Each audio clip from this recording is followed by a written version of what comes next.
Bribri kmeň. V tom kmeni vlastne majú 3 dôvody, prečo to kakao pijú.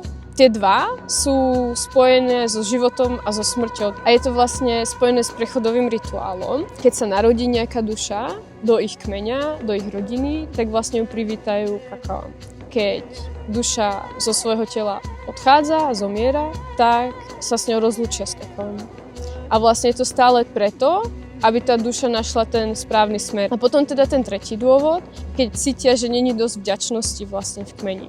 A čo sa mi zdá byť na tom práve krásne, je to, že tam není pocit toho, že OK, ty nie si dosť vďačný. Kvôli tebe teraz musíme dať kakao proste. Ale je to také, že my ako celok nefungujeme správne. My ako celok si potrebujeme zase spomenúť na naše korenie, na proste náš stred a na všetko, čo je nám dôležité. A vlastne až vtedy si zase vieme spomenúť na vďačnosť. Takže to je ten tretí dôvod.